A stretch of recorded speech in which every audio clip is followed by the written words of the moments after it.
नमस्कार विद्यार्थी मित्रों, जवाहर नवोदय विद्यालय बुल्ढाणा, डीजी भटकर, पीजीटी इतिहास, कक्षा 11वीं, अध्याय 3, 3 महाद्वीपों में फैला हुआ साम्राज्य। ये 3 महाद्वीपों में फैला हुआ साम्राज्य के हमने पहला भाग में पढ़ा है। ईरान और रोम किस प्रकार आपस में प्रतिद्वंदी थे और वहाँ पर शासक कैसे थे और साम्राज्य का विस्तार इस कालखंड में कैसा हुआ। अभी भाग 2 में हम देखते हैं तीसरी शताब्दी का संकट। तीसरी शताब्दी में कैसा संकट आया।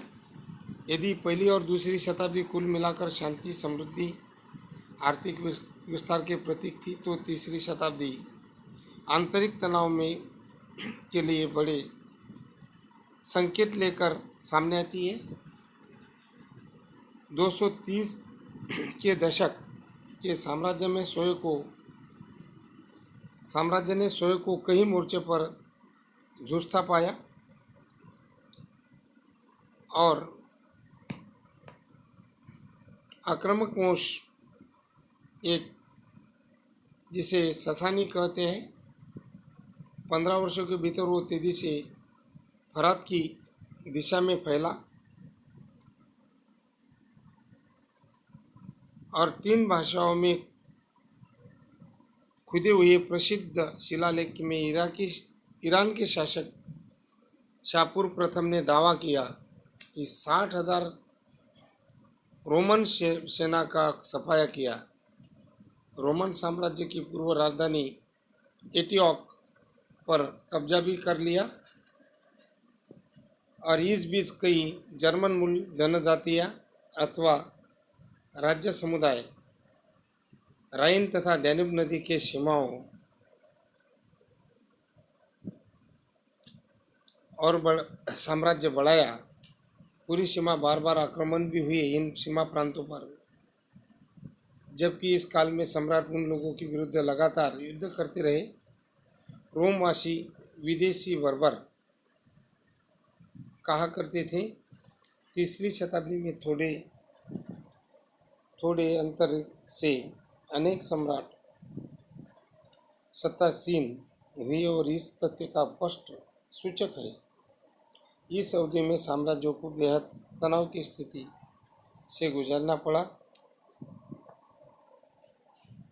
साइड में जो चित्र दिया है, एडेसा में पिचकारी, सारिया के अभिलेख से पता चलता है कि यहाँ के लोग दिखाए गए राजा अबगर की पत्नी तथा परिवार के सदस्य है। पपई एक मंदिर और व्यापारी का भोजन कक्ष, कमरे को दीवारों पर मृतक पशु बनाए गए हैं। लिंग, साक्षरता, संस्कृति, एकल परिवार का व्यापक रूप। रोमन साम्राज्य अपेक्षाकृत आधुनिक विशेषता से एक विशेष था। एकल परिवार के यहाँ पर व्यापक रूप। वयस्क पुत्र अपने पिता के परिवार के साथ नहीं रहते थे। वयस्क भाई बहुत कम साझे परिवार में रहते थे। दूसरी ओर दासों को परिवार के सम्मिलित किया जाता था। रोमवासियों के लिए परिवार की यही असाधारण सामान्यता गणतंत्र के परवर्ती काल तक विवाह का रूप ऐसा ही था। पत्नी अपने पति को अपनी संपत्ति हस्तांतरित नहीं किया करती थी। महिला और संपत्ति के स्वामित्व और संचालन के व्यापक कानूनी अधिकार पितृक परिवार के अपने अधिकार बनाए रखती थी। महिला का दहेज वैवाहिक अवधि के दौरान नहीं, किंतु महिला अपने पिता के मुख्य उत्तराधिकारी की बनी रहती थी। संपत्ति को स्वतंत्र मालिक बन जाती थी। इस प्रकार रोम की महिलाओं को संपत्ति के स्वामित्व, संचालन, व्यापक कानूनी अधिकार प्राप्त थे। तलाक देना अपेक्षाकृत आसान था। इसके लिए पति अथवा पत्नी दोनों के लिए विवाह भंग कर देने की इरादे भी सूचना देती थी। विवाह की आयु पुरुष की 28, 29, 30 और 32 की आयु विवाह करते थे, जबकि लड़कियां की शादी 16, 18, 32, 16, 18, 22 और 23 साल की आयु में। इसलिए पत्नी के बीच आयु का अंतराल बना रहता था। विवाह आमतौर पर परिवार द्वारा नियोजित होते थे। कोई संदेह कि महिलाओं पर उनके पति अक्सर हावी रहते हैं थे। उनकी माता और उसके पिता द्वारा नियमित रूप से पिटाई की जाती थी। जिस छोटे से नगर में बड़े हुए, वहाँ पर अधिकतर पत्नियां इसी तरह की पिटाई से शरीर पर लगी खरोंचें दिखाती रहती थी। पिताओं का अपने बच्चों पर अधिक कानूनी नियंत्रण था, कभी कभी दिल दहलाने वाली सीमा तक। उदाहरणार्थ, अवांछित बच्चों के मामले में भी उन्हें जिंदा रखने का या मार डालने का कानूनी अधिकार प्राप्त था। बच्चों के बारे में, महिलाओं के बारे में भी ये स्थिति है। साक्षरता व्यापक रूप में विद्यमान थी, ऐसा भी अनुमान यहाँ पर मिलता है। ज्वालामुखी फटने से दफन हो गए, इस बात को ठोस प्रमाण मिलता है कि काम चलाऊ साक्षरता व्यापक रूप से विद्यमान थी। पोम्पेई की मुख्य गलियों की दीवार पर अंकित विज्ञापन और समूचे शहर में अभिलेखन पाए गए हैं। कुछ साक्ष्य भी इसमें मिले। इसके विपरीत मिस्र में आज भी सैकड़ों पेपाइरस बचे हुए हैं, जिसके अत्यधिक व्यावसायिक लिपिकों द्वारा लिखे जाते थे। यानी रोमन साम्राज्य की सांस्कृतिक विविधता भी पाई जाती थी। यहाँ पर धार्मिक संप्रदाय, देवी देवताओं, बोलचाल की अनेक भाषाएं, वेशभूषाएं, इसमें विविधता थी। तरह तरह का भोजन और जनजातियाँ बस्तियों में अनेक रूप से अरामीक निकटवर्ती भाषा समूह और मिस्र कप्टिक, उत्तरी अफ्रीका की पुनिक तथा बर्बर और स्पेन तथा उत्तरी पश्चिमी केल्टिक भाषा बोली जाती थी। आर्मीनिया भाषा भी लिखी जाती थी। इसके आविष्कार उदाहरणार्थ मिले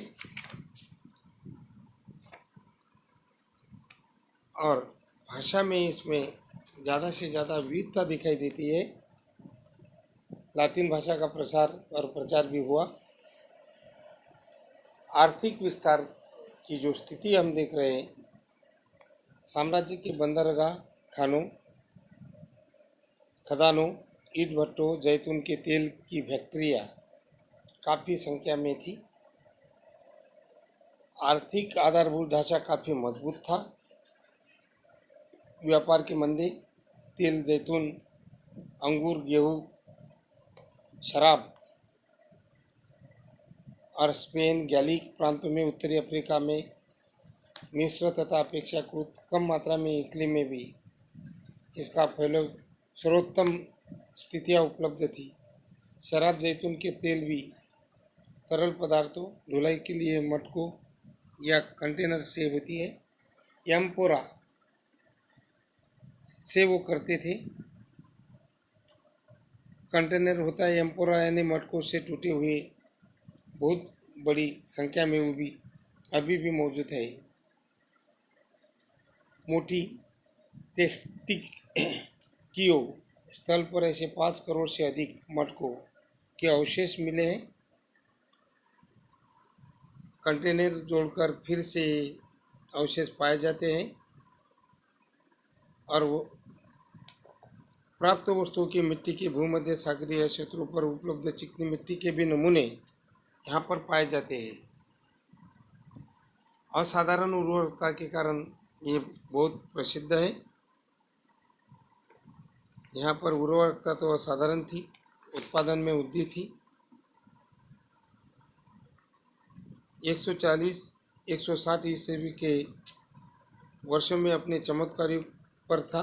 उन दिनों में स्पेन में उत्पादित जैतून का तेल मुख्य रूप से ऐसा कंटेनर में ले जाते थे। ट्रेसल 20 कहते थे।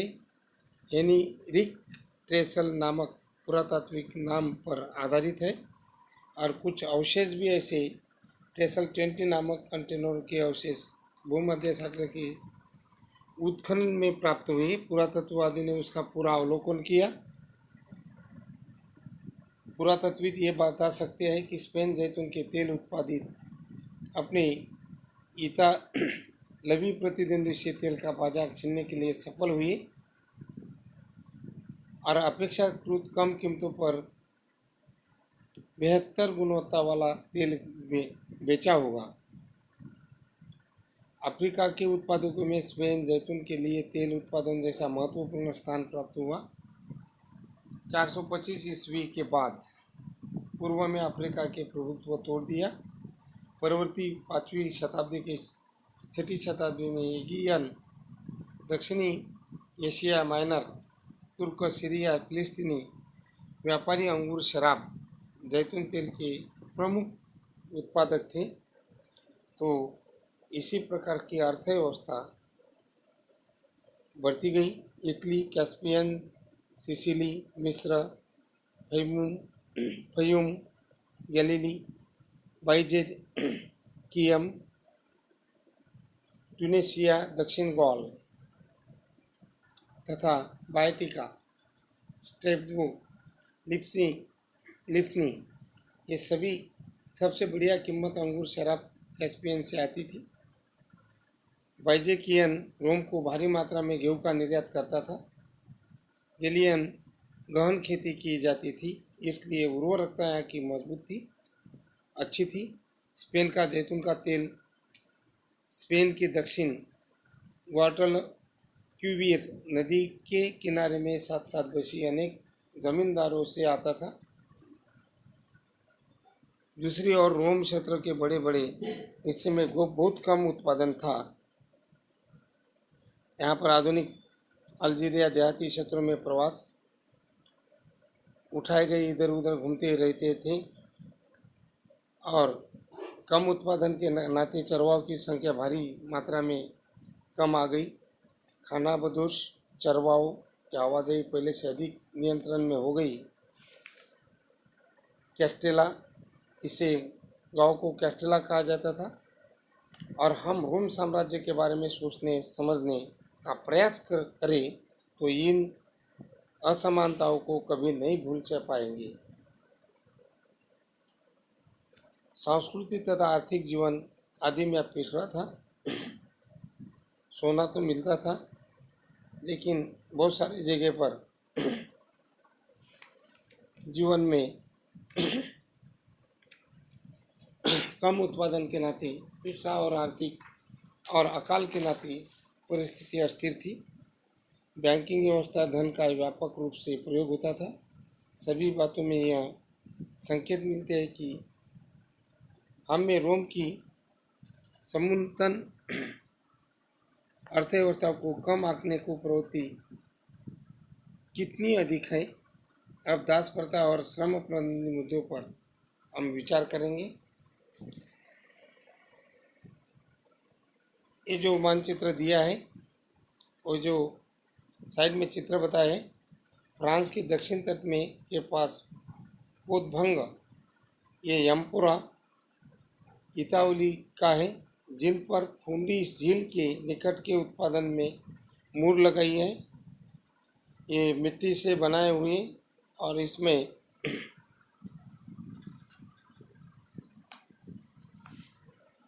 तेल भरकर निर्यात किया जाता था और इसे एम्परा कहा जाता है। मोटी टेस्टोटिकियो स्थल पर 5 करोड़ से अधिक मटके यहाँ पर है। इस चित्र में एम्पोरा की चित्र दिखाई दिए हैं।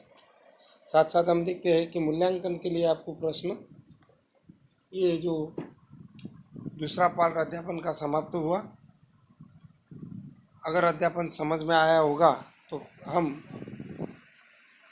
9 बजे से 9:45 बजे तक के करीब आप लोगों को ऑनलाइन पर ग्रुप पर मिलेंगे। कभी भी आप फ़ोन कर सकते हैं कुछ समस्या है तो। और किताब के साथ साथ ये मेरे पॉइंट को आप पढ़िए। मूल्यांकन के प्रश्न और किताब से ही आंसर देना है। रोम में कौन से शताब्दी में कुल मिलाकर शांति और समृद्धि थी? पहला प्रश्न, रोम में कौन से शताब्दी में कुल मिलाकर शांति और समृद्धि थी? दूसरा प्रश्न, 60,000 रोमन सेना का सफाया किया था, ये दावा किसने किया था?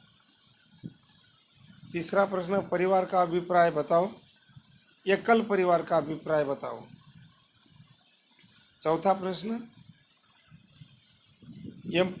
एम्पोराई नगर के कौन सा प्रमाण मिलता है? पोम्पेई नगर से कौन सा प्रमाण मिलता है? और पांचवा प्रश्न, एम्पोरा का अभिप्राय बताइए। गृह कार्य के लिए लगभग 6 मार्क का प्रश्न है, आपको इसको लिखकर भेजना है। रोम शासन काल के आर्थिक विस्तार का वर्णन कीजिए। धन्यवाद। जवाहर नवोदय विद्यालय बुल्ढाना के प्राचार्य आर आर खसर सर।